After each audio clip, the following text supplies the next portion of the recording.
আমাদের টেকনিক্যাল ইন্ডিকেটরের আরএসআইটা নিয়ে এমএসিডিটাকে নিয়ে আমরা কথা বলবো।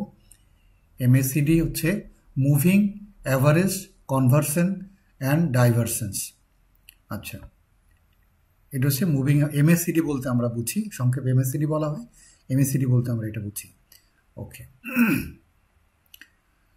আমরা এইখানে আমরা দেখতে পাচ্ছি এইটা হচ্ছে এমএসিডির একটা, ইনফ্যাক্ট দিস ইজ এমএসিডি। এটা তো আমাদের নর্মাল ক্যান্ডেলগুলো আমরা দেখতে পাচ্ছি এখানে। ওকে, এখানে দুইটা ইএমএ দেওয়া আছে, ইএমএ ক্রস, একটা হচ্ছে 20 ইএমএ দেওয়া আছে এখানে, আর একটা হচ্ছে 12 পিরিয়ড ইএমএ, 12 দিনের একটা ইএমএ আর 26 দিনের একটা ইএমএ, এটা আমরা দেখতে পাচ্ছি এখানে। ওকে, সো এইখানে আমরা দেখতে পাচ্ছি যে এমএসিডির দুইটা আমরা লাইন দেখতে পাচ্ছি, তারপরে দেখতে পাচ্ছি হরিজন্টাল একটা লাইন দেখতে পাচ্ছি, তারপরে আমরা দেখতে পাচ্ছি তার উপর দিয়ে কিছু বার দেখতে পাচ্ছি, যে বার। আচ্ছা, আমরা একটা একটা করে আসি। এই যে আমরা এই লাইনটাকে দেখতে পাচ্ছি, এটাকে বলে জিরো লাইন। এমএসিডি ইন্ডিকেটরের জিরো লাইন হচ্ছে এটা। ওকে, সো জিরো লাইনের উপরে আর এই যে বারগুলো আমরা দেখতে পাচ্ছি, এগুলোকে বলে হিস্টোগ্রাম। তো যখন আমাদের এই জিরো লাইনের উপরে আমাদের এই বারগুলো থাকবে, that indicates a positive signal, আমাদের পজিটিভ সিগন্যাল বা মার্কেট তখন প্লাস, আমরা বুঝতে পারি যে প্লাসে হলেই তখন আসলে উপরের দিকে যায়। আচ্ছা, আর যখন নিচে থাকে তখন নেগেটিভ আসলে। ওকে, দেন এই হিস্টোগ্রামের সাইজগুলো আমরা দেখতে পারি যে সাইজগুলো কম বেশি হচ্ছে। তো হিস্টোগ্রামের সাইজ কম বেশি দেখে আমরা বুঝতে পারি যে কোন দিকে আসলে যাচ্ছে। এখানে যদি আমরা একটু খেয়াল করি, এখান দিয়ে ছোট ছিল, আস্তে আস্তে বৃদ্ধিপ্রাপ্ত হচ্ছে, সেই ক্ষেত্রে কিন্তু এই যে শেয়ারের দামও বৃদ্ধিপ্রাপ্ত হচ্ছে। এরপর আস্তে আস্তে কিন্তু হিস্টোগ্রাম যখন কমা শুরু করলো, তার মানে শেয়ারের দামও কিন্তু আস্তে আস্তে করে কমা শুরু করছে। এই যে আপনি যদি মার্ক হিয়ার, আবার যখন নিচে চলে গেছে তখন কিন্তু এই যে ছোট দিয়ে শুরু হলো, এইখানে ছোট্ট দিয়ে শুরু হয়েছিল, আস্তে আস্তে এটা বাড়ছে, তার মানে সে দামগুলো আস্তে আস্তে আরও বেশি কমে গেছে। তো দিস ইজ দি হিস্টোগ্রাম, আমরা দেখি বুঝতে পারি। দেন আমাদের এই যে দুইটা লাইন দেখতে পাচ্ছি, একটা হচ্ছে আমাদের রেড লাইন আর একটা হচ্ছে আমাদের ব্লু লাইন।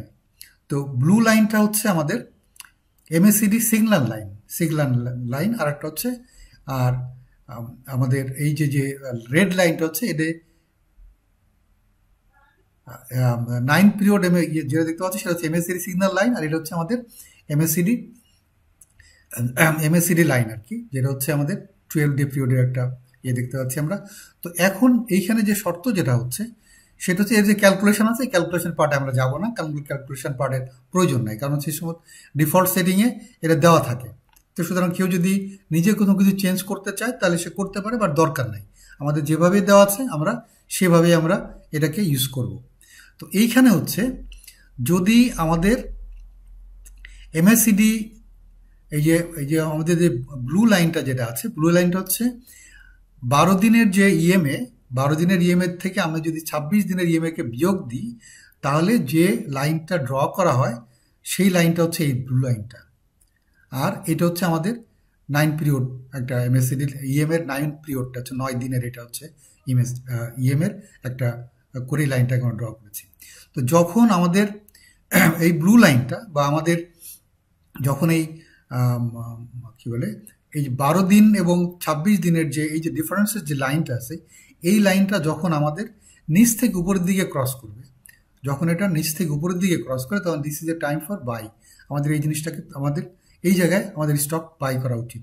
আমরা যদি একটু উপরে চলে যাই, এখানে আমরা দেখতে পাচ্ছি যে এইখানেও কিন্তু আমাদের মোটামুটি এই লেভেলে এসে আমাদেরকে যে এখানে বলতেছে এখানে শুড বাই, আমাদের বাই সিগন্যাল এখানে দিয়ে দিছে। যদিও এর ক্রসিংটা আবার এখানে হয়েছে, বাট এইখানে আমাকে এই ক্রসিংটা দেখাই দিচ্ছে, ডার্লি দেখাই দিচ্ছে যে এখানে যখন ক্রসিংটা হলো তার মানে ইউ ক্যান বাই হিয়ার, এখানে আমরা কিনতে পারতাম এই শেয়ারটাকে। আবার এট দ্য সেম টাইম যখন এটা উপরের দিক থেকে ক্রস করে নিচের দিকে আসবে, তখন দ্যাট ইজ সেল সিগন্যাল, এখানে আমাকে সেল করে দেওয়া উচিত ছিল শেয়ারটাকে, রাইট?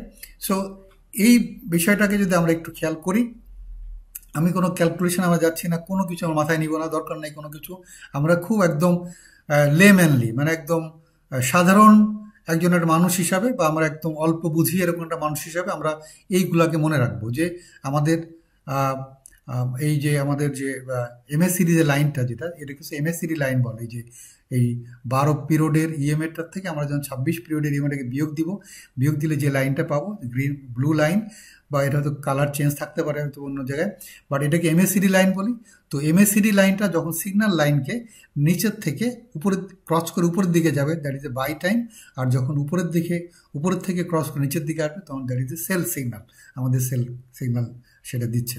আচ্ছা, আমরা হিস্টোগ্রামগুলোকে দেখবো যে যখন আমাদের হিস্টোগ্রামের সাইজগুলো আস্তে আস্তে কমতে থাকবে, তার মানে এটা দুর্বল হয়ে যাচ্ছে, সেটা বুঝতে হবে। তখন আমাদের সেল করে দিতে হবে, এই যে দুর্বল হয়ে যাচ্ছে। আবার যখন নেগেটিভ হয়ে গেল, তখন মাইনাস, এই যে নিচের দিকে চলে আসছে। সুতরাং এই জিনিসগুলোকে আমরা যদি খেয়াল করতে পারি যে আমাদের জিরো লাইনের উপরের আছে নাকি হিস্টোগ্রাম নিচে আছে। ওকে, হিস্টোগ্রাম যদি নিচে উপরে থাকে, সাইজগুলো কি হচ্ছে, সাইজগুলোকে আস্তে আস্তে বাড়তেছে নাকি বেড়ে আবার কমে যাচ্ছে। তো বেড়ে আবার কমে গেলে বুঝতে হবে যে ওর দুর্বল হয়ে যাচ্ছে। আর যদি কন্টিনিউয়াস বাড়তে থাকে, তার মানে সে স্ট্রং হচ্ছে। সেম গোস হিয়ার অলসো, আমরা এখানেও বুঝতে পারবো যে যদি আস্তে আস্তে যদি অনেক বেশি নিচে ছিল, আস্তে আস্তে কমতেছে, এটা তার মানে ও স্ট্রং হচ্ছে, উপরের দিকে চলে যাবে, তখন আমাদেরকে কেনার জন্য একটা প্রিপারেশন নিতে হবে। So that was all about the MACD. তো এমএসিডির আরও দুইটা বিষয় আছে, সেটা হচ্ছে এমএসিডির ডাইভারজেন্স বলে, এমএসিডির ডাইভারজেন্স বলে। তো একটা হচ্ছে বুলিশ ডাইভারজেন্স, আর একটা হচ্ছে বিয়ারিশ ডাইভারজেন্স। আচ্ছা, ডাইভারজেন্স মানে হচ্ছে মানে সরে যাওয়া, একজনের থেকে আরেকজন সরে যাওয়া, এটা হচ্ছে ডাইভারজেন্স। আচ্ছা, আর কনভার্জেন্স হচ্ছে একজনের দিকে আরেকজন এগিয়ে আসা। তো এইখানে ডাইভারজেন্সটা কি হচ্ছে, বুলিশ ডাইভারজেন্সটা কখন হবে, তখন হচ্ছে আমরা খেয়াল করব যে শেয়ার প্রাইস কমতেছে, মানে এই যে এইখানে লো ছিল, এর থেকে পরবর্তী লোটা আরও নিচে চলে গেছে, লোয়ার লো হয়েছে, এখানে লো, এই লোটা আরও নিচে, লোয়ার লো। বাট আমাদের যদি এমএসিডি যে এমএসিরা যদি যদি যদি হায়ার হাই করে, বা এইখানে আমরা দেখতে পাচ্ছি এইখান থেকে এইখানে কিন্তু ও এইখানে যেখানে সেখানে ক্রসিং হচ্ছিল, তার থেকে এইখানে কিন্তু উপরে ক্রসিংটা হচ্ছে বা উপরে চলে গেছে। তার মানে প্রাইস যাচ্ছে নিচের দিকে, কিন্তু এমএসিডি যাচ্ছে উপরের দিকে। শেয়ারের প্রাইস নিচের দিকে যাচ্ছে, কিন্তু এমএসিডি, এই যে নীল লাইনটা আমাদের, এমএসিডি যাচ্ছে নিচের দিকে, উপরের দিকে, এ যাচ্ছে নিচে, এ যাচ্ছে উপরে। তো তার মানে হচ্ছে তখন আমাদের একটা সিগন্যাল দিচ্ছে যে না, এখন এই শেয়ারটা পজিটিভ একটা মুভ পাচ্ছে, এই শেয়ারটার দাম এখান থেকে বাড়বে। এই যে আমরা দেখতে পাচ্ছি যে এখানে দামগুলো আসলে বেড়ে গেছে। সো খেয়াল করতে হবে যখন আমাদের শেয়ারের প্রাইস কমে কিন্তু এমএসসিডি আবার বাড়ে, এমএসসিডি লাইন যখন বাড়ে আর প্রাইস কমে, তখন হচ্ছে ইস এ বুলিশ ডাইভারশন, মানে এরপরে আমাদের মার্কেট বুলিশ হবে বা আমাদের ওই শেয়ারটি বাড়বে। আচ্ছা, নেন হচ্ছে বেয়ারিশ ডাইভারশন। বেয়ারিশ ডাইভারশন ঠিক এর উল্টা, যখন প্রাইস বাড়তেছে কিন্তু আমাদের এই যে আমাদের যে ইয়ে ছিল কি বলে, আমাদের যে এমএসিডি লাইনটা সেটা কমতেছে, উপরে এখানে ছিল, এখান থেকে কমে এখানে চলে গেছে। তো তার মানে হচ্ছে ও দুর্বল হয়ে যাচ্ছে। তো সুতরাং ধরে নিতে হবে এরপরে এটা নিচের দিকে চলে যাবে, এই যে নিচের দিকে চলে গেছে, আমরা দেখতেই পাচ্ছি এখান থেকে এই যে নিচের দিকে চলে গেছে। তো সুতরাং যদি এটা হচ্ছে বিয়ারিশ ডাইভারজেন্স, তাহলে বিয়ারিশ ডাইভারজেন্স কি হচ্ছে যে শেয়ারের প্রাইস বাড়বে কিন্তু এমএসসিডি নিচের দিকে যাবে। আর বুলিশ ডাইভারজেন্সের ক্ষেত্রে যে শেয়ারের প্রাইস কমবে কিন্তু এমএসসিডি উপরের দিকে যাবে। তো that is called the bullish divergence অথবা বিয়ারিশ ডাইভারজেন্স। এইটা হচ্ছে এমএসসিডি নিয়ে আমাদের টোটালটা। এতটুকু যদি জানি তাতেই চলবে। আরও যারা আমরা ইন্টারেস্টেড, যারা আরও বেশি জানতে চায় বিষয়, তারা আমরা হয়তো সেপারেটলি এটা নিয়ে আমরা আরও বিস্তারিতভাবে হিসাব কিতাবগুলো কেমন হয়, কেন হয় হিসাবগুলো, সেগুলো আমরা পরবর্তীতে আমরা করতে পারবো। আগে আমরা জাস্ট এই লেমেনলি এই কয়েকটা জিনিস আমরা জানি, তাতেই আমি ফিল করি যে আমরা যদি এই কয়েকটা বিষয় জেনে যদি আমরা ইনভেস্ট করি, তাহলে আমরা কখনোই লস করব না, কখনোই না। ওকে, এখন আমরা চলে যাব, দেখি আমাদের ইন্ডেক্স প্লাস আমাদের অন্যান্য স্টক নিয়ে আমরা কথা বলবো। যদি তোমাদের প্রেফার্ড স্টক থাকে সেগুলো সম্পর্কে বললে আমি সেগুলো সম্পর্কেও বলবো, সমস্যা নাই। ওকে,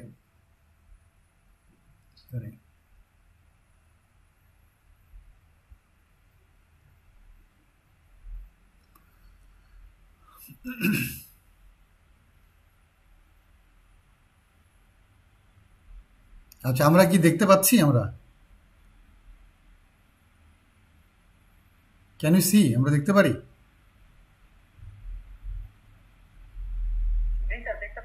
ওকে, ওকে।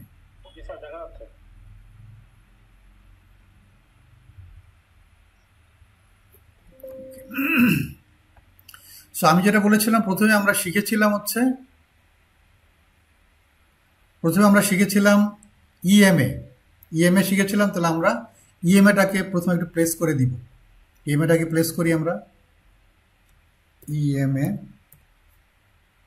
ইএমএ ক্রসে চলে যাব। ইএমএ ক্রসে আমি বলেছিলাম যে আমরা যেহেতু আমরা শর্ট টার্মের ইনভেস্টর, তো আমরা এইখানে এটাও যে 9 ডে এবং 26 ডে এটা যেটা আছে এটাও শর্ট টার্মের, বাট এটা খুব বেশি শর্ট, এটাকে কনফিউজ হওয়ার সম্ভাবনা থাকে। সুতরাং এটাকে আমরা ফলো করব না, আমরা একটুকে কারেকশন করে নেব। আমরা চলে যাব 20 দিন এবং 50 দিনে চলে যাব, যাতে আমরা মোটামুটি একটা ভালো ইন্ডিকেশন পাই। ওকে, এটাকে আমরা একটু প্লেস করে আমরা জাস্ট দেখে নিব কি অবস্থা আছে। তো আমরা দেখে নিলাম যে আমাদের এইখানে একটা ক্রসিং ছিল, এখানে আমাদের একটা কেনার একটা আমাদের ইন্ডিকেশন পাচ্ছিলাম। ওকে, প্রথমে আসি হচ্ছে আমাদের এখান থেকে একটা ইন্ডিকেশন পাচ্ছি, আমাদের এমএসিডি আমাদের ইন্ডিকেশন দিয়ে দিচ্ছে। এমএসিডি ইন্ডিকেশন দিল, আমাদের ইএমএ ইন্ডিকেশন দিচ্ছে, আর আরএসআই কনফিউজড, কারণ হচ্ছে আরএসআই তো তখন পর্যন্ত আসলে নিচে আসে নাই, এখান থেকে ফিরবে কি ফিরবে না বোঝা মুশকিল। আর আমি বলছি যে 55 থেকে 40-এর ভিতরে হচ্ছে একটা জোন, কি বলে সাইডওয়েজ জোন, সুতরাং এটা কনফিউশনের জোন, এটা কোন দিকে যাবে বোঝা মুশকিল। তো সুতরাং সেখানে আমরা রিস্ক নাই নিতে পারি। বাট আমাদের যখন দেখতে পাচ্ছি যে এটাও কনফার্ম করে দিচ্ছে, এইখানে কনফার্মেশনটা পাচ্ছি, তারপরে আমরা যাব বোলিঙ্গার ব্যান্ডটাকে প্লেস করলে যখন কি দাঁড়ায় তখন দেখবো, যে তখন আমরা সিদ্ধান্তটা নিতে পারবো। ওকে, এইখানেও যদি আমরা দেখি, হাইড করি, ওকে, এইখানেও যদি আমরা দেখি, এইখানেও কিন্তু এই যে ক্রসিং যখন হলো, এই যে ক্রসিংটা হলো, এইখানে ক্লিয়ার এটাও সাপোর্ট করতেছে, আমার এটাও সাপোর্ট করতেছে, আমার এটাও সাপোর্ট করতেছে, তিনটা আমাকে কিন্তু সাপোর্ট করেছে। সুতরাং এটা আমাদের কেনার টাইম ছিল, ঠিক আছে, আমরা কিনতে পারতাম এখানে। ওকে, এখন আমি এটাকে ইরেজ করে দিই, আমি বোলিঙ্গার ব্যান্ডটাকে প্লেস করে দিই। তো আমরা যখন অ্যানালিসিস করবো তখন ইএমএ ক্রসটাকে করে কি বলে প্লেস করার পরে আমরা ওই জায়গাগুলো একটু মার্ক করে রাখবো খাতায়, কারণ একবারে এতগুলো ইন্ডিকেটর তো প্লেস করতে পারবো না। আর যদি কারোর দুইটা ল্যাপটপ থাকে, সে পাশাপাশি দুইটাকে ওপেন করতে পারে, সমস্যা নেই। ওকে, এখন আমরা চলে যাই বোলিঙ্গার ব্যান্ডে।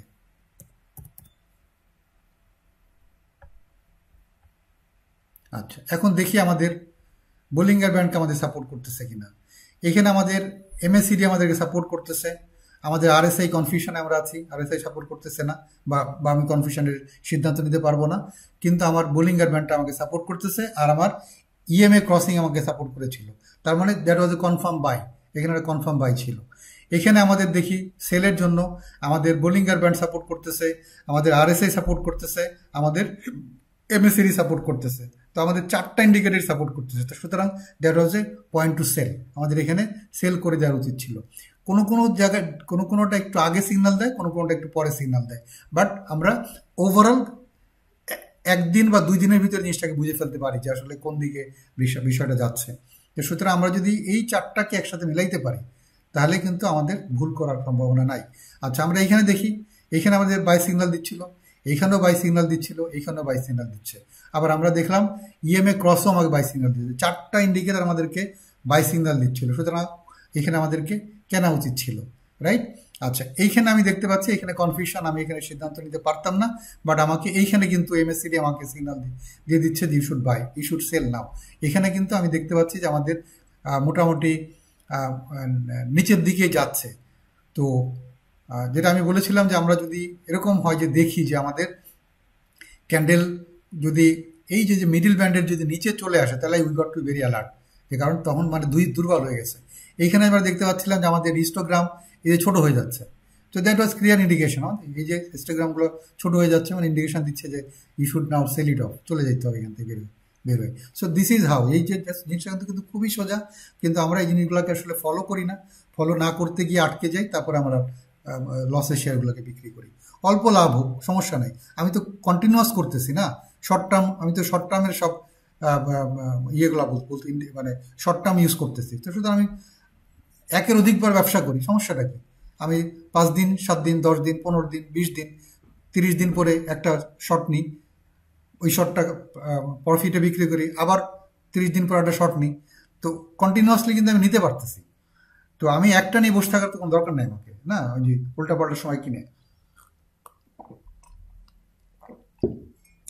এখন আমি একটা একটা করে আসবো, আমরা চলে যাব। প্রথমত হচ্ছে আমি যে কয়েকটা শেয়ারে দিয়েছিলাম তার ভিতরে একটা ছিল হচ্ছে বিএসআরএম স্টিল।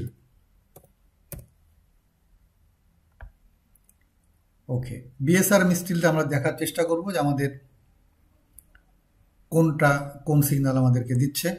আমরা দেখতে পেলাম যে আমাদের এমএসিডি আমাদেরকে সিগন্যাল দিচ্ছে যে এখানে আমাদের শেয়ারটা কিনতে হবে। আচ্ছা, এটা আমাদেরকে কনফিউশন রাখছে, আমরা এটাকে নিব না, কগনিজেন্সে নিব না, কিন্তু আমাদের আমাদের বোলিঙ্গার ব্যান্ডটা আমাদেরকে সিগন্যাল দিচ্ছে যে কেনা উচিত। আচ্ছা, আমরা যদি ইএমএ ক্রসটাকে যদি প্লেস করি তা আমরা সেম ইন্ডিকেশন এখানে পাবো। তিনটা ইন্ডিকেটর কিন্তু আমাদেরকে কনফার্ম করতেছে এখানে উই শুড বাই। তো আমাদের এখানে কেনা উচিত ছিল। এখানে আমরা দেখতে পাচ্ছি যে আমাদের এই যে হিস্টোগ্রাম ছোট হয়ে গেল, এইখানে হিস্টোগ্রাম মাত্র বাড়া শুরু করছে, জাস্ট পজিটিভ হয়ে গেছে। আবার এখান থেকে যখন কমা শুরু করলো, ও বললো এখন তুই সেল করে বেরোয় যাও, আমাদের বেরোয় যাওয়া উচিত ছিল। এই সেল সিগন্যালগুলো আমরা দেখতে পাচ্ছি, এই যে ইয়ের ক্ষেত্রে বিএসআর স্কিলের ক্ষেত্রেও কিন্তু আমাদেরকে সিগন্যাল দিচ্ছে বেরোয় যাওয়ার জন্য। আচ্ছা, এরপরে আর দরকার নেই, আমি বেরোয় গেছি এখান থেকে, আর আমার চান্স নেওয়ার দরকার নেই। কারণ হচ্ছে যে এখানে ক্রসিং হয়েছে, বা দুর্বল ক্রসিং আমরা দেখতে পাচ্ছি এখানে, এখানে খুবই খুবই দুর্বলভাবে যাচ্ছে আমরা দেখতে পাচ্ছি। কারণ আমি বলেছিলাম যে আমাদের 40 থেকে 55 হচ্ছে আমাদের একটা সাইডওয়েজ জোন, এখানে আমরা সিদ্ধান্ত নিতে আসলে পারবো না, ডিফিকাল্ট সিদ্ধান্ত নেওয়া। সুতরাং আমরা এটাকে বাদ দিলাম। আমি এইখানে শেয়ারটা কিনেছিলাম জুলাই 31, আমি এখানে অগাস্ট 14-এ, তাহলে 14 দিন 15 দিন মাথায় বিক্রি করে লাভ নিয়ে আমি বেরোয় গেছি, আর চুপচাপ এখানে আমি আর ভিতরে নাই, শেষ। আমি চলে যাই অন্য শেয়ারে, চলে যাই, আমি চলে যাই BSc.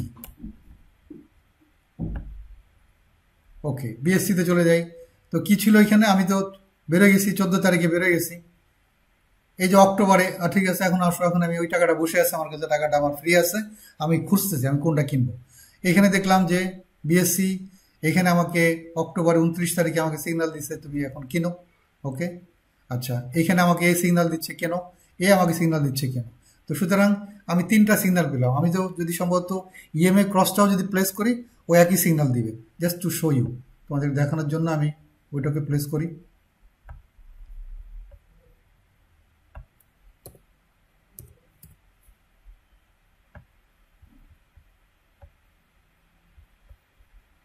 EMA EMA EMA EMA হচ্ছে আমরা দিব 20, 50, 20, 50। ওকে, তো এখানে আমরা দেখতে পাচ্ছি যে আমাদের আরএসআই, আমাদের ম্যাকডি এবং আমাদের বোলিঙ্গার ব্যান্ড আমাদেরকে তিনটাই আমাদেরকে সিগন্যাল দিয়েছিল যে এটা কেনা উচিত। বাট এইখানে আমরা ক্রসিংটা এইখানে পেলাম, এইখানে ক্রসিংটা আসলে পাই নাই, কারণ অনেক বেশি নেমে গিয়েছিল, ক্রসিংটা কেন হয় নাই। তো সুতরাং এটা আমি বলবো যে ঠিক আছে, এটা আমাকে কোনো কনক্রিট কোনো ইন্ডিকেশন দিচ্ছে না। বাট এইখানের এই ক্যান্ডেলটা আমাকে ইন্ডিকেশন দিচ্ছে, যে এই ক্যান্ডেলটা আমরা যারা ক্যান্ডেলকে স্টাডি করতে পারি তারা এখানে ইন্ডিকেশনটা পেয়ে গেছে যে এখানে এখন শেয়ার কিনতে হবে, রাইট। তো সেটা আমরা ক্যান্ডেলগুলো নিয়ে পরে আলাপ করবো। বাট আমি বলেছিলাম যে আমাদের এই পাঁচটা যে 1, 2, 3 এবং বোলিং হবে, পাঁচটার ভিতরে যদি আমাদের মোটামুটি তিনটা যদি কোয়ালিফাই করে, then will go for that.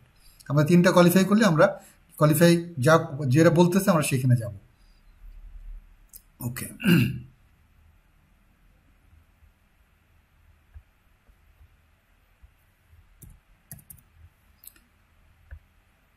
Okay, next আইটেমে চলে যাব আমরা, হচ্ছে সাবমেরিন কেবল। দুইটাই কিন্তু খুব ভালো স্টক। ওকে, এখানে আমাদের দেখতে পাচ্ছি আমাদের ম্যাকডি আমাদেরকে সিগন্যাল দিচ্ছে, আমাদের কি বলে বোলিঙ্গার ব্যান্ডটা একটু আগে, 2 দিন আগে সিগন্যাল দিছে, ম্যাকডির থেকে 1 দিন আগে আমাদের সিগন্যাল দিচ্ছে। আরএসআই আমি বলবো যে আরএসআইটা আমাদেরকে আসলে এখন কনফিউশন, আমি এটাকে নিব না, এটাকে ধরবো না আসলে।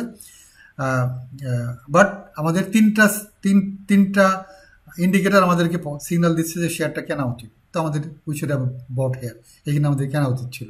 আচ্ছা, এইখানে আমাদের এইখানে আমি সেল করার সিগন্যাল আমি পাচ্ছি এখানে, বাট এখানে আমি সিল যদি না করতে পারি, যদি কোনো কারণে বুঝতে পারলাম না, সেল করলাম না, তখন আমি যখন দেখলাম যে এরপরে ও আমাদের যে মিডিল লাইনটা আছে, মিডিল ব্যান্ডটাকে সে নিচে আসলে ক্রস করে নিচে আসে নাই, তার মানে সেই স্টিল এখন পর্যন্ত সে তার যে মোমেন্টামটা এটা এখন পর্যন্ত আহ, এখনো এখনো শক্তিশালী আছে, বা এখনো সে পজিটিভ মুভমেন্টে আছে। তো সুতরাং প্যানিক হওয়ার দরকার নেই, আমরা ওয়েট করতে পারি, ওয়েট করে আমরা দরকার হলে আমরা এইখানে আমরা চেঞ্জ করি। যদি এটা ক্রস করে চলে যেত নিচের দিকে, তাহলে হয়তো ভয়ের কারণ ছিল যে এখানে যেরকম চলে গেছে। তো সুতরাং আমাদের আইদার এখানে আমরা এখানে বেরোতে পারতাম, অথবা আমরা এইখানে বেরোতে পারতাম, অসুবিধা নেই। সো আমরা দেখতে পাচ্ছি যে আমাদের এখানে তো ইন্ডিকেশন দিচ্ছিল বেরোয় যাওয়ার, তাই উই শুড হ্যাভ গন, বেরোয় যাওয়ার। এখানে আমার ইন্ডিকেশন দিচ্ছে বেরোয় যাওয়ার, এইখানে ইন্ডিকেশন দিচ্ছে বেরোয় যাওয়ার। তো সুতরাং অল দি ইন্ডিকেশন আমাদেরকে কিন্তু দিচ্ছে বেরোয় যাওয়ার জন্য। তো সুতরাং we should have gone out. তো এইখানে কোথায় ছিল? এটা ছিল জুলাইতে। দেখো, আমি আগেরটা ছিল, তারপরে আরেকটা পেলাম অক্টোবরে, এরপর এর আগেরটা পেলাম জুলাইতে, পেলাম জুলাই। তো আমাদের কিন্তু এই যে যে যে ফান্ডগুলা কিন্তু বেসিক্যালি কিন্তু কখনোই ফ্রি থাকতেছে না। আমি জাস্ট কিনে বিক্রি করার পরে ওয়েট করব, খুঁজে বের করবো যে কোন জায়গায় আমি ঢুকতে পারি। এরকম যদি খুঁজি, আমি ডেফিনিট জায়গা পাবো। হেফাজতলি কারো কথা শুনে উল্টাপাল্টা জায়গায় বিনিয়োগ না করে আমার ওয়েট করা উচিত, এবং আমার খুঁজে বের করা উচিত কোন জায়গায় আমার এরকম পজিশন আছে, সেই জায়গায় আমি ইনভেস্ট করবো চোখ বন্ধ করে। You will not lose your money, টাকা নষ্ট না, লস করার কোনো সম্ভাবনা নেই। এই জায়গায় আমরা কিনবো না, কারণ এই যে কনফিউশন স্টেট আছে, এখানে কনফিউশন স্টেট আছে। আমরা এই জায়গাটাতে অনেক দিন দীর্ঘ সময় বসে থাকতে হইতে পারে। মোস্ট লাইকলি এখান থেকে বেড়ে যাবে, কারণ হচ্ছে যে এখানে খুব ন্যারো হয়ে গেছে, এবং most of the cases, most of the দিন সে এই মিডিল ব্যান্ডের উপরেই ছিল, এবং পরবর্তী যে কয়েকদিন সে দুর্বল ছিল, সেটা কিন্তু ব্যান্ডের গা ঘেঁষেছিল। হ্যাঁ, ব্যান্ডের গা ঘেঁষেছিল, এটা বলে হাগিং দি ব্যান্ড। তো হাগ করেছিল। তো হাগ করে যখন থাকে, তখন এটা আসলে মোস্ট লাইকলি উপরের দিকে যায়। এখানে ইন্ডিকেশন দিচ্ছে উপরের দিকে যাওয়ার, একটা ইন্ডিকেশন দিচ্ছে, বিকজ 50 ক্রস করে চলে গেছে, 56-এ চলে আসছে, রাইট? এইখানে আমরা দেখতে পাচ্ছি আমাদের এমএসসিডিএই যে ক্রসিং করার পাইতারা নিচ্ছে, এখানে আমাদের কি বলে হিস্টোগ্রাম, এখানে লাল লাল ছিল, এখন এই লালগুলা ফ্যাকাশে হয়ে যাচ্ছে, এখানে সবুজ হয়ে যাওয়ার সম্ভাবনা আমরা দেখতে পাচ্ছি খুব অচিরে, কাল পরশু হয়তো সবুজ হয়ে যাবে। তো সুতরাং এইভাবে যদি আমরা দেখি, তাহলে আমাদের আচ্ছা, এখন যদি কারো কোনো পার্টিকুলার স্টক নিয়ে কথা বলার থাকে, বলতে পারে। আমি দেখানোর চেষ্টা করেছি আসলে, আমি আমি যে লিস্টটা দিয়েছি, এই লিস্টগুলোর ভিতরে রেনেটা দেখতে পারি। রেনেটা একটা স্টক আমি দিয়েছিলাম, রেনেটাও আমরা আমার লিস্টে আছে, Renata. Okay, Renata is a very good time now. আমি তো কয়েকদিন আগেই বলছিলাম রেনেটার কথা, গুড টাইম। মানে এই জায়গায় কিনলে অনেক কমে কিনতে পারতাম। ওকে, অলরেডি বেড়ে গেছে প্রায় কত টাকা, 21 টাকা বেড়ে গেছে। তো সুতরাং নাও গুড টাইম। আমি সব জায়গায় পিছনে গেলে তো হয়তো সে সুযোগটা আসতো, বাট ঠিক আছে, আমরা ওইটা এই যে এখানে আমাদের এই যে ক্রসিং ছিল, ঠিক আছে, এইখানে আমাদের আরএসআই সাপোর্ট করতেছে, এমএসিডি সাপোর্ট করতেছে, আমাদের বোলিঙ্গার ব্যান্ডে একটু আমাদের কনফিউশনে রাখছে। তো সুতরাং আর মনে হয় সম্ভবত ইএমএ ক্রসটা দিলেও আমরা পাবো, এখানে কেনার ছিল। তো সুতরাং দিস আর দি ইন্ডিকেশনস। হ্যাঁ, নেক্সট দেখি।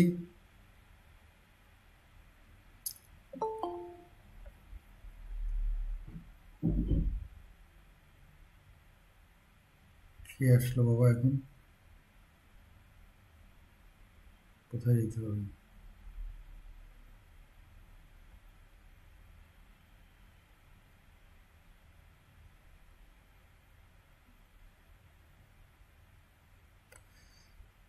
আচ্ছা, আর যদি কেউ কোনো পার্টিকুলার কোনো স্টক নিয়ে কথা বলতে চায়, বলতে পারে, অসুবিধা নেই।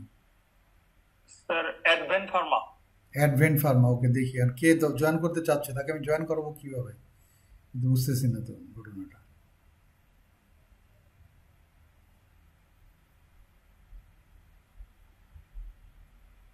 হুম।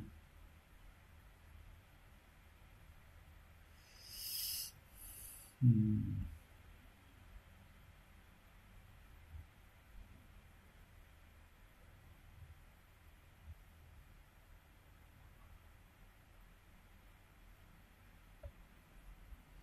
অ্যাডভেন্টে যাই আমরা, অ্যাডভেন্ট ফার্মা।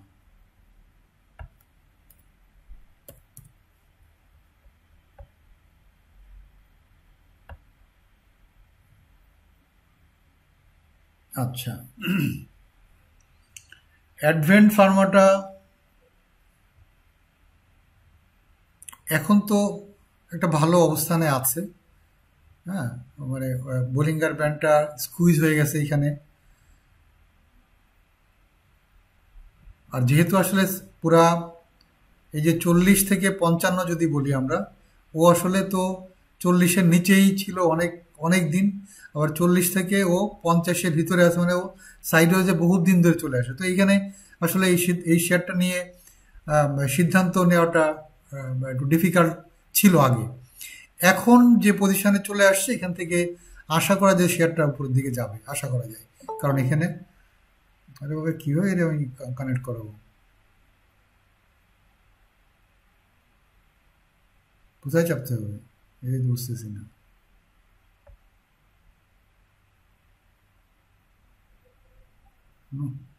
বুঝছে না রাসেল, বুঝতে পারছো রাসেল? এখন ঠিক আছে, এখন it's not a bad time, এটার জন্য ভালো সময়, ইনভেস্টের জন্য ভালো সময়। জি স্যার। বাট এটা কন্টিনিউয়াস ডাউন ট্রেনে ছিল, এখন লম্বা টাইম সেটা সাইডওয়েজে যাচ্ছে। আর খুব সিগনিফিক্যান্ট দর বৃদ্ধি টৃদ্ধি হয়নি, তো এই জন্য এখানে আসলে খুব ডিফিকাল্ট এর সিদ্ধান্ত নেওয়া। আগে ছিল, এখন সিদ্ধান্ত নেওয়া ইজি, এখন সিদ্ধান্ত নিতে পারে। এর যদি ডাউন সাইড যদি আমি বলি, ডাউন সাইড আছে হচ্ছে 1.5 টাকা, আর এর আপ সাইড অনেক। মানে এখন এই দামে যদি কেউ কেনে, তার 1.5 টাকার একটা সম্ভাবনা আছে কমার। তো সুতরাং তাকে স্টপ লস যদি নিতে হয়, ওই 1.5 টাকায় নিবে। হ্যাঁ, পার্সেন্টেজ ওয়াইজ 7 to 10% ভিতরে সে প্ল্যান থাকবে যে যদি কোনো কারণে কমতে থাকে, তাহলে আমি এই 14.5 লেভেলে বেরোয় যাব। আর উপরের দিকে কিন্তু খোলা, অনেক দিক খোলা আছে।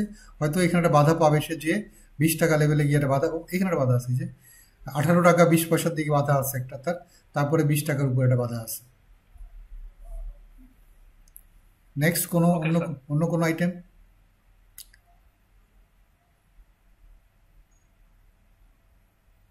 Sir Emadul oil. MRL well, MRL well.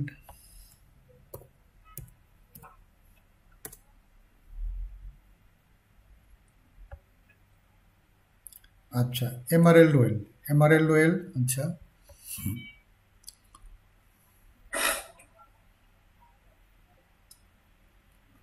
আচ্ছা, কালকে যেমন আমি বলছিলাম যে এটা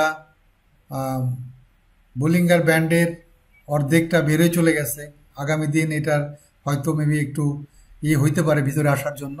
তো আজকে কিন্তু জি সে স্যার। এটা আজকে কিন্তু সেটা কমছে, রাইট? এটা কিন্তু গত জি স্যার। যে লেভেলে ওপেন হয়েছিল তার থেকে ক্লোজিংটা একটু কমে গেছে।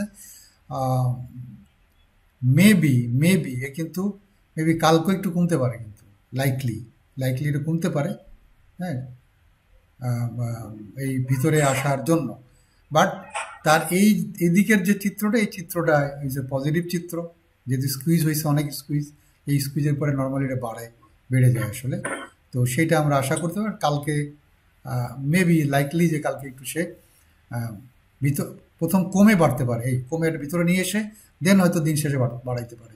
বাট একটু আসতে হবে ভিতরে। এই স্যার এমএসিডি কিন্তু স্যার আপ ট্রেন্ডেরই করতেছে। এমএসির আপ ট্রেন্ড দেখাচ্ছে আমাদেরকে, এমএসির আপ বাট ট্রেন্ড দেখাচ্ছে। আরএসআই কিন্তু মাথা একটু নিচের দিকে। হ্যাঁ, আরএসআইটা নেগেটিভ দেখাচ্ছে আমাদের, এইখানেও নেগেটিভ। সুতরাং এই তিনটা আমাদেরকে একটু একটু নেগেটিভিটি দেখাচ্ছে। এই জন্য আমরা ফ্রেশ, মানে যদি কেউ আমরা কিনতে চাই, তা আমরা একটা দিন ওয়েট করতে পারি।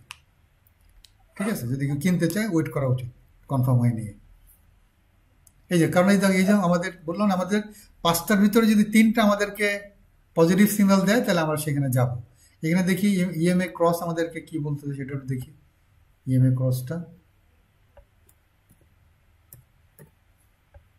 ইএমআই ক্রস তো স্যার ক্রস করে উপরের দিকে ইএমএ ক্রসটা উপরের দিকে আছে। তো আমাদেরকে কি করলো, আমাদের ইএমএটা আমাদেরকে পজিটিভ সিগন্যাল দিচ্ছে। চেঞ্জ করি 20 এবং 50-তে যাই একটু। 20, 50,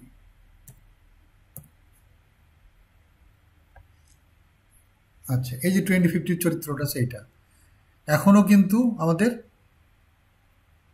এই যে ক্রসিং টসিং হয় নাই কিন্তু এখনো, ঠিক আছে।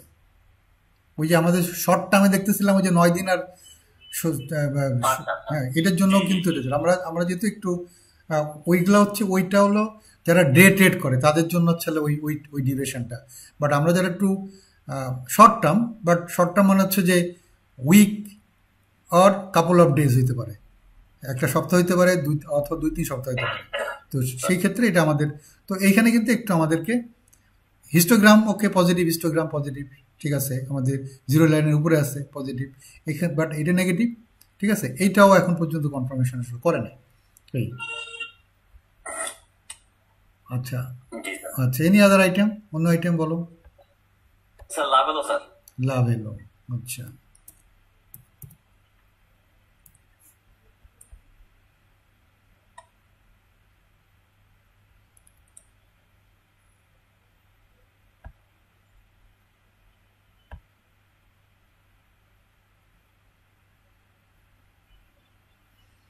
তো আরেকটা জিনিস আমরা খেয়াল করব, সেটা হচ্ছে আমরা টেকনিক্যাল অ্যানালিসিস তো করবই, বাট সাথে সাথে আমরা কিন্তু একটু খেয়াল রাখবো ইয়ের ব্যাপারে, কি বলে, আমাদের ফান্ডামেন্টালের ব্যাপারে দেখতে হবে যে এর ইপিএস টিপিএস গুলো এবং ডিভিডেন্ড গুলো কিন্তু আমাদের মাথায় রাখতে হবে, রেখে আমরা সিদ্ধান্তগুলো নিব। কারণ that is also a very very important aspect, আমাদের সেগুলো কিন্তু একটা ইম্পর্টেন্ট আসপেক্ট। আচ্ছা, জি স্যার। স্যার একটা বিষয় জানা ছিল। হ্যাঁ, বলো গৌতম। এখানে এখানে দাঁড়াও 1 মিনিট, গৌতম 1 মিনিট বলো। আর তুমি বলো, সজীব, জি স্যার। এটা তুমি বলো, এটার ব্যাপারে বলো বলো। এটা স্যার এমএসসিডি তো উপরে আছে স্যার, এমএসিডি, কিন্তু মাথা নাই। হ্যাঁ, এমএসিডি উপরে, হিস্টোগ্রাম উপরে হয়েছে, এমএসিডি এখন পর্যন্ত ক্রসিংটা হয়নি আসলে। এই যে ফ্ল্যাট যাচ্ছে, ফ্ল্যাট দুজন দুজন মোটামুটি এক এক লেভেলেই যাচ্ছে, রাইট, ক্রসিংটা হয় নাই। জি স্যার। ওকে, এক লেভেলে হ্যাঁ যাচ্ছে। আরএসআই একটু আমাদের ওই কনফিউশন স্টেটে আছে, 40 থেকে হ্যাঁ 55 নিচেই আছে, বা জি স্যার। বা ওই যে নিচের দিকে যাচ্ছে আসলে, ঠিক আছে। আর এদিকে হচ্ছে যে আমাদের, যদিও আর বোলিঙ্গার ব্যান্ডটা স্কুইজ হয়ে গেছে, বাট এইখানে যে ও ক্রস করার চেষ্টা করছিল, বা এটাকে জি স্যার। এটাকে এক্সপান্ড করার চেষ্টা করছিল, কিন্তু পারে নাই, ডোজি হয়ে গেছে এই যে, ঠিক আছে, একটু দুর্বল হয়েছে। তো সুতরাং, বাট অ্যাজ এ হোল সে কিন্তু লাস্ট প্রায় 10 ডেজের উপরে, হ্যাঁ, 10 জি ডেজের স্যার, উপরে মানে কিন্তু, প্রাইসটা এই জায়গায় সে মুভমেন্ট রাইট, এই করতেছে জায়গায় স্যার। মুভমেন্ট হচ্ছে। সুতরাং আমরা কিন্তু আশা করতে পারি যে সে হয়তো উপরের দিকে যাবে, but but number of days যেখানে কিন্তু ও এই আমাদের মিডিল ব্যান্ডের নিচে ছিল, এই নাম্বার অফ ডেজটা কিন্তু আবার এদিকে বেশি, লাল বেশি কিন্তু, জি স্যার। ঠিক আছে। এই জন্য আমরা খুব জোর দিয়ে বলতে পারবো না যে এখান থেকে সে উপরের দিকে যাবে। স্কুইজ হওয়ার পরে কিন্তু নিচের দিকেও যাইতে পারে, উপরের দিকে যেতে পারে। সুতরাং এখানে কিন্তু লালের সংখ্যা কিন্তু সবুজের থেকে কিন্তু বেশি। ওকে, সো ধীরে ধীরে যেমন ধীরে, স্যার এটা প্রাইসটা গতকালকে মোটামুটি ভালো আপ ছিল, হ্যাঁ, বায়ারও মোটামুটি ভালো টানছে, বাট হুম, আজকে সবাই সেল করে দিছে, ওই তো বেশিরভাগ সেল প্রেশারটা বেশি ছিল স্যার। ওই তো ওই এই জন্য তো এটা হয়েছে, ঠিক আছে। মানে এটা তো অনেক জি স্যার। সাইন্টিফিক জিনিস আসলে। এবার গৌতম বলো। স্যার প্রশ্নটা হচ্ছে যে বিনিয়োগে তো অবশ্যই টেকনিক্যাল অ্যানালাইসিসটা বেশি ফলো করে, তারপরে ফান্ডামেন্টাল। জি, আমি যেটা জানতে চাচ্ছি এই গ্যাপটা আসলে কতটুকু? দেখা গেল যে 80% টেকনিক্যাল, 20% ফান্ডামেন্টাল, এরকম একটা আর কি জানতে চাচ্ছিলাম। আসলে ইনফ্যাক্ট আমি বলি, টেকনিক্যাল ইন্ডিকেটর যারা ফলো করে তারা আসলে ফান্ডামেন্টালকে গুরুত্বই দেয় না। তারা বলে যে, তারা টেকনিক্যাল অ্যানালিস্টরা বিশ্বাস করে যে ওই সমস্ত এই প্রাইসের ভিতরেই সমস্ত বিষয়গুলোকে কনসিডারেশনে নেয়ার পরিপ্রেক্ষিতে বায়ার বা সেলাররা এই প্রাইসটাকে একসেপ্ট করে নিচ্ছে, এটা হলো ওদের ধারণা। মানে ওরা এভাবেই বিশ্লেষণ করে, ঠিক আছে, যারা জি টোটালি, এটা সত্য কথা স্যার। হ্যাঁ, টোটালি তারা যারা টেকনিক্যাল অ্যানালিসিস ফলো করে। বাট আমাদের তো একটা বিপদে পড়লে তো একটা বেরোনোর রাস্তা তো আমাদের থাকতে হবে না। আমি যদি, জি স্যার। আমি ফান্ডামেন্টাল আমরা কেন বলি, এই জন্যই বলি যে আমাদের তো যদি আমরা বিপদে পড়ে যাই, তখন তো আমাদের একটা অ্যাটলিস্ট একটা বেরোনোর রাস্তা থাকতে হবে। যদি আমরা একটা বাজে শেয়ার নিয়ে যদি টেকনিক্যাল ফলো করে যদি বাই চান্স কট হয়ে যায়, ওখান থেকে তো আর জামিন নাই তো, ঠিক আছে না? জি স্যার। এইটার জন্য আমরা বলি যে না ঠিক আছে, আপনারা যখন সিদ্ধান্তটা নেবেন তো টেকনিক্যালের পাশাপাশি একটু ফান্ডামেন্টাল দেখার চেষ্টা করেন, যদি কোনো কারণ আটকে যান। কারণ এটা তো মানুষের ইমোশনের উপর ডিপেন্ড করে। এই যে যত আমরা থিওরি বলতেছি, এই থিওরিগুলা অল মানুষের ইমোশনের উপরে ডিপেন্ড করে হয় আসলে। আবার কিছু হচ্ছে সার্কামস্ট্যান্সেস যেটার উপর আমাদের কোনো হাত নাই। দেশের কোনো ঝামেলা, গ্যাঞ্জাম, হরতাল, মারামারি, ওই আগুন লাগা বা কোনো কিছু, এই যে এর উপর তো কোনো হাত নাই। সেন্টিমেন্ট নিয়ে সব ঠিক আছে, বাট এর উপরে কোনো হাত নাই। তখন কি হচ্ছে, তখন কিন্তু এই সমস্ত কোনো কিছু মানবে না। যখন একটা আউটসাইড সার্কামস্ট্যান্সেস যদি মানে এক্সটার্নাল ফ্যাক্টর যদি খুব স্ট্রংলি কোনো কিছু চলে আসে, তখন কিন্তু কোনো হিসাব কিতাব মিলবে না। তো এই জন্য আমরা চিন্তা করি, সবসময় সেফ থাকার চেষ্টা করি যে ঠিক আছে আমরা টেকনিক্যাল চার্টটাকেই ফলো করব। কারণ যেহেতু আমাদের মার্কেটে শর্ট টার্ম ইনভেস্টরের সংখ্যাই হচ্ছে বেশি, ইনক্লুডিং দি ইনস্টিটিউশনও শর্ট টার্ম ইনভেস্ট করে, তারা আসলে লং টার্মে কেউ থাকে না। তো সুতরাং আমরা শর্ট টার্মেই করব, বাট ওর পাশাপাশি একটু চেষ্টা করে রাখবো যে ঠিক আছে এই শেয়ারটার ফান্ডামেন্টালি কতটা হেলদি আছে এটা দেখে নিব আসলে। ঠিক আছে, এই বুঝছো ওই গৌতম। নেক্সট আসলে এখন মনে করে যে সমস্ত উল্টাপাল্টা শেয়ার আছে, যেগুলো মনে করে যে উল্টা দামে উল্টা পাল্টা দামে মানুষ কেনা পড়ো জামিন আছে, এগুলো বলো যখন কমতে থাকবে। স্যার যেমন জেড ক্যাটাগরি দিয়ে কিন্তু একটা হাইক চলতেছে sir. Z category, yes, Z ক্যাটাগরির একটা চলতেছে। তো এই জন্য আমরা চেষ্টা করব।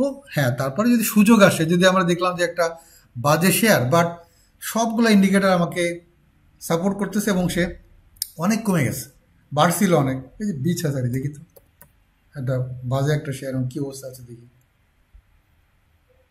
আচ্ছা, এই যে একটা শেয়ার না, এখন এটা তো খারাপ শেয়ার আমরা জানি, 20,000 ফ্যাক্টরি নাই, মানে ওর ইয়েই নাই, হ্যাচারই নাই নাকি শুনতেছি। তো তারপরেও কিন্তু এইটা কিন্তু কন্টিনিউয়াসলি আমরা যদি দেখি যে মিডিল ব্যান্ডের উপরে কন্টিনিউয়াসলি সে আছে, বহুত দিন ধরে আছে এবং পজিটিভ ট্রেন্ডে আছে এবং স্ট্রং পজিটিভ ট্রেন্ডে সে আছে।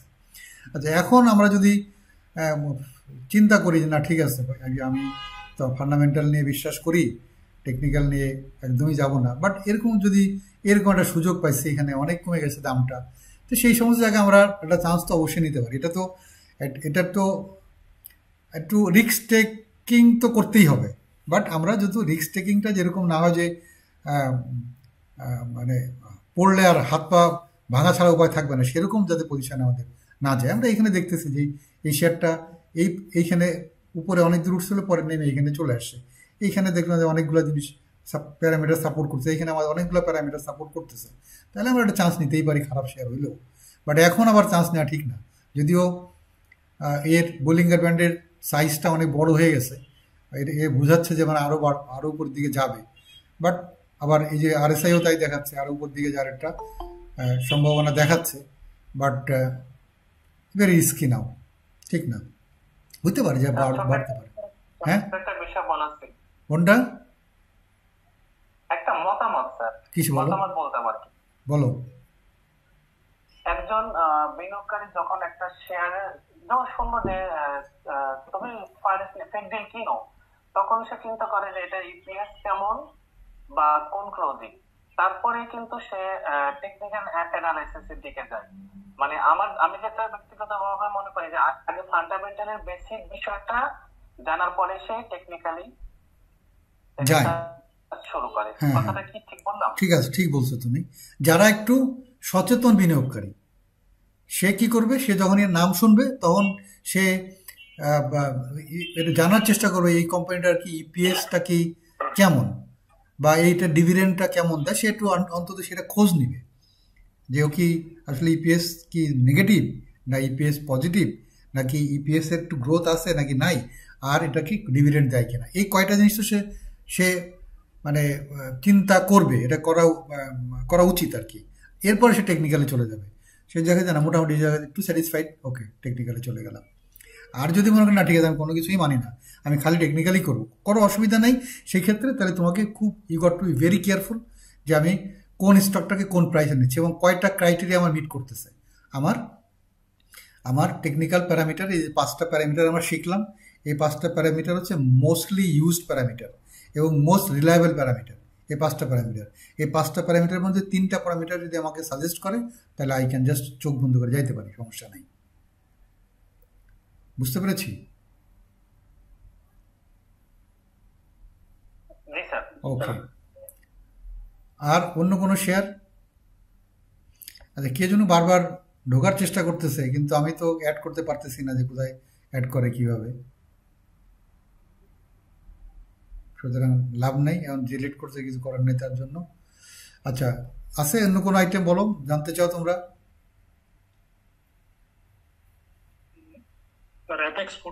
অ্যাপেক্স ফুটওয়্যার একটা ভালো স্টক।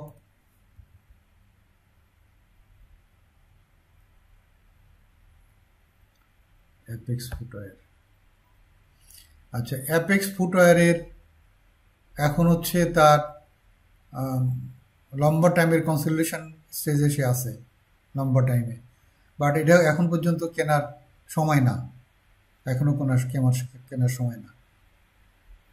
যদিও মার্কেটের অবস্থা অনুযায়ী বেশিরভাগ আইটেমই তো স্যার এই পজিশনটার মধ্যে আছে। হ্যাঁ, এই পজিশনের ভিতরে আছে। তো সেই ক্ষেত্রে আমরা যেটা করব, আমরা বিবেচনা করার চেষ্টা করব ডাউন সাইড আপসাইডটা কি আছে, যে আমার এই শেয়ারটার ডাউন সাইডটা কতটুকু আছে। আমরা যদি এর দেখতে চাই যে এর খুব রিসেন্ট পাস্টে কত দূর পর্যন্ত নাম ছিল, তো আমার মনে হয় যেটা হচ্ছে যে এই জায়গাটাই হচ্ছে এর আসলে রিসেন্ট পাস্টের সব থেকে নিচের জায়গা হচ্ছে এই প্রাইসটা, এই যে এইখানে 191। তো 191 আর এখন চলতেছে 200 টাকা। তো আমার 9 টাকার হচ্ছে আমার এখানে আমার রিস্কে আমি আসি। আমার কমলে হয়তো 9 টাকা এই শেয়ারটা কমে যেতে পারে, আর উপরের সাইডটা কিন্তু অনেক দূর খোলা। তো সুতরাং এতটুকু এই জায়গায় লোকজন করতেই পারে, ইনভেস্টাররা তার ডিসিশন নিতে পারে, ঠিক আছে, নিতে পারে, বাই ডিসিশন নিতে পারে যে ঠিক আছে আমি 1000 শেয়ার কিনবো, তো ঠিক আছে এই প্রাইসে আমি 300 শেয়ার নিই, তারপরে যদি আর একটু কমে যায় তাহলে আবার 200 নিব, তারপরে যে আরও একটু কমে যায় এই যে আমি লেভেলটা বলছি, এইখানে আসলে আবার 500 নিব, নিয়ে আমার 1000 হয়ে যাবে। তো এইরকম পরিস্থিতিতে আমাদেরকে এই রিস্কটুকু নিতে হবে, বাট একবারে কিনে ফেলবো না, আমরা কয়েকটা স্লটে ভাগ করব। প্রথমত আসলে শেয়ার মার্কেটের সব থেকে বড় গুরুত্বপূর্ণ বিষয় হচ্ছে ইয়োর প্ল্যানিং। ফিনান্সিয়াল প্ল্যানিংটা অত্যন্ত জরুরি। আসলে ফান্ড ম্যানেজমেন্টটা হচ্ছে সাংঘাতিক জরুরি। এই ফান্ড ম্যানেজমেন্ট যদি ঠিকমতো না কেউ করতে পারে, তো তার পক্ষে শেয়ার মার্কেটে কিন্তু প্রফিট করা ডিফিকাল্ট। তা আমাকে একটু ফান্ড ম্যানেজমেন্টটা আমাকে করতে হবে, যে আমি মানে আমি কয়টা শেয়ার রাখবো আমার পোর্টফোলিওতে, এবং মানে কোন শেয়ারটা, মানে কয়টা শেয়ার রাখবো এবং কত পার্সেন্টেজে আমি রাখবো। 5টা যদি রাখি, ওকে, আমি কত পার্সেন্ট, 10%, 15% নাকি 20% করে রাখবো, তাকে সিদ্ধান্ত নিতে হবে এবং সেই প্ল্যান করে তাকে সেভাবে কিন্তু আগাইতে হবে, এবং কখনোই একবারে কোনো শেয়ার কেনা উচিত না। আচ্ছা, একটা জিনিস খেয়াল করতে হবে, আমি যখন একটা শেয়ার কিনলাম, শেয়ার কেনার পর যদি ওই শেয়ারটার দামটা কমে যায়, তাহলে আমি 7 to 10% যদি কমে যায়, তাহলে আমার এই শেয়ারটাকে সেল করে দেওয়া উচিত, 7 to 10%। আচ্ছা, আর যদি ক্লায়েন্টরা তো স্যার একেবারে পয়সা সহ কিনতে চায়, মানে বুঝে নাই, মানে কিছু ক্লায়েন্ট আছে স্যার ফোন দিয়ে বলে যে যা আছে পুরো টাকার কিনেন। ওই তো এটাই তো আমাদের ভুলটা না, এটা আমাদের ভুল, এটাই হচ্ছে আমাদের ভুল। আমরা তো আসলে কেউ ট্রেডিং ডের আগের দিন তো কেউ প্ল্যান করে না। প্রত্যেকটা মানুষের হচ্ছে যাদের ইনভেস্টমেন্ট থাকে, তাদের আগের রাতে প্ল্যানটা করে, তার পোর্টফোলিও নিয়ে বসা উচিত, প্ল্যান করা উচিত যে আমার আগামী দিনে আমার অ্যাকশনটা কী হবে।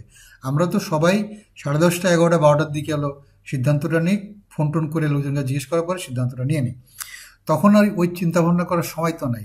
But this is not the stock business. Stock business হচ্ছে তোমাকে বিফোর নাইট তোমাকে স্টাডি করে নিতে হবে, এবং তোমার যা করতে চাও একদম লিখে টিখে নিয়ে, যে মার্কেটের সাথে, মার্কেট যখন ওপেন হবে, আমি যদি মার্কেটের সামনে থাকি তো আমি বলে দিব ওইটা, আর যদি আমি দূরে থাকি আমি ওইভাবে ফোন করে জানাই দেবো, ঠিক আছে। আচ্ছা, এখন আরেকটা জিনিস আমি বলে থাকি, টিপস দিয়ে আরেকটা টিপস হচ্ছে, আমরা 7 to 10% মার্কেট যদি কোনো কারণে একটা স্টক কেনার পরে যদি কমে যায়, প্লিজ সেল দিস শেয়ার। আচ্ছা, এখন আমি একটা শেয়ার কিনলাম, ওই শেয়ারটা আমি কিনলাম, ওই শেয়ারটা পরের দিন একটু বেড়ে গেল। তা আমি তো বলছি যে একদিনে আমি শেয়ার করবো, আমার একটা প্ল্যান আছে, আমি একটা শেয়ার 1000 শেয়ার কিনবো। তা আমি প্রথম দিন এন্ট্রি দিব হচ্ছে 200 শেয়ার দিয়ে এন্ট্রি দিব, বা 250 শেয়ার দিয়ে এন্ট্রি দিব। দিলাম, এন্ট্রি দেওয়ার পরে আমার ওই শেয়ারটা দাম 5% কমে গেল। তা আমি ওয়েট করতেছি, 5% আমি বিক্রি করবো না, কারণ 5% বিক্রি করলে তখন আমার প্রতিদিন শেয়ার খালি বিক্রি করতে হচ্ছে, তার পুঁজি চলে যাবে, 5% করে যেতে থাকবে। সুতরাং আমি ওয়েট করবো। ওকে, 7% গেল। ওকে, যদি আমি মনে করি যে না, ভলিউম টলিউম অনেক বেশি বেড়ে গেছে আর দাম অনেক বেশি কমে যাচ্ছে, তাহলে সেই ক্ষেত্রে আমার চিন্তা করতে হবে 7% আমি ডিসিশন নিতে পারি, or at best I can go for 10%। 10% কমে গেলে আমি শেয়ারটাকে রাখবো না। আচ্ছা, এরপর আমি কিনলাম, এর শেয়ার দাম বেড়ে গেল, আমি 200 কিনছিলাম, দাম বেড়ে গেল, 2 টাকা বাড়লো, 5 টাকা বাড়লো, আমি আরও 300 শেয়ার এখানে কিনবো। তারপরে পরের দিন আর একটু বাড়লো, তখন আমি ওই যে 1000 শেয়ার আমার কেনার কথা, আর 500 শেয়ার আমি এখানে কিনবো। মানে average up, not average down. আমরা উল্টা করি, আমরা সব অ্যাভারেজ ডাউন করি, অ্যাভারেজ ডাউন। জি sir. But you never know যে এটা কত নিচে কোন জায়গায় যাবে। বাট অ্যাভারেজ আপ করা মানে ইউ আর কনফার্ম যে তোমার শেয়ারের, তুমি যে শেয়ারটা পিক করছো বা চুজ করছো, ইউ আর পারফেক্টলি ওকে। নাও নাও তুমি এটা পিরামিড সিস্টেমে বাড়াইতে হয়, জাস্ট বাড়াই দাও। এখন উল্টা পিরামিড, উল্টা পিরামিডে বাড়াইতে হয়, জাস্ট এভাবে বাড়াই চলে যেতে বুঝতে হবে। পারছি স্যার। তো এইভাবে আমাদেরকে আসলে করা উচিত, বাট আমরা এই প্ল্যানগুলো করি না। তা আমরাই তোমাদেরকে বলবো যে তোমরা নিজেরা আরও ভালো করে শেখো। শেখার পরে যে সমস্ত বিনিয়োগকারী মনে করো যে শিখতে চায় বা যে মনে করে বুঝতে চায় বা জানতে চায়, তাদেরকে শেয়ার করো যে দিস ইজ হাউ আমাদের এইভাবে সিদ্ধান্তগুলো নেওয়া উচিত।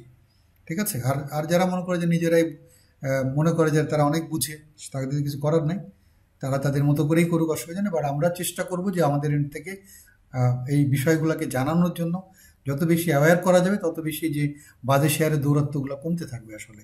তখন লোকজনগুলো এইসব আজে বাজে শেয়ার যাবে না, মার্কেট তখন অটোমেটিক্যালি মার্কেট ভালো হবে। আচ্ছা, আর শেষে যেটা বলবো যে আমি আজকে আমাদের কোর্স শেষ হয়ে যাচ্ছে, আর আমিও ডে আফটার টুমরো আমি দেশের বাইরে যাচ্ছি। তো আমি আসার পরে আবার চেষ্টা করব আবার আরেকটা কোর্স করার জন্য, সেখানে আবার ক্যান্ডেলগুলো নিয়ে হয়তো কথা বলবো, যাতে খুব মাথায় ক্লামজি না হয়। সেই সোজাভাবে আমি কয়েকটি গুরুত্বপূর্ণ ক্যান্ডেল নিয়ে আমি কথা বলবো, যাতে আমাদের ক্যান্ডেল দেখে আমরা একটা সিদ্ধান্ত নিতে পারি। আর মিনওয়াইল এখানে আমাদের তো সবাই আমাদের হাউজেরই আমাদের, আর সম্ভবত তোমরা সবাই ট্রেডের সাথে জড়িত। আমি তোমাদেরকে যে জিনিসটা বলবো সেটা হচ্ছে যে আমরা আমাদের ক্লায়েন্ট হচ্ছে আমাদের মেন শক্তি। সুতরাং ক্লায়েন্টদের সাথে আমাদের যোগাযোগ বৃদ্ধি করতে হবে, ক্লায়েন্টদের সাথে আমাদের সক্ষতা বৃদ্ধি করতে হবে, ক্লায়েন্টদের সাথে আমাদের গুড রেপুটেশন এস্টাবলিশ করতে হবে, এবং ক্লায়েন্টদেরকে আমাদেরকে এডুকেট করতে হবে আমরা যতদূর আমরা নিজেরা বুঝি, যতদূর জানি।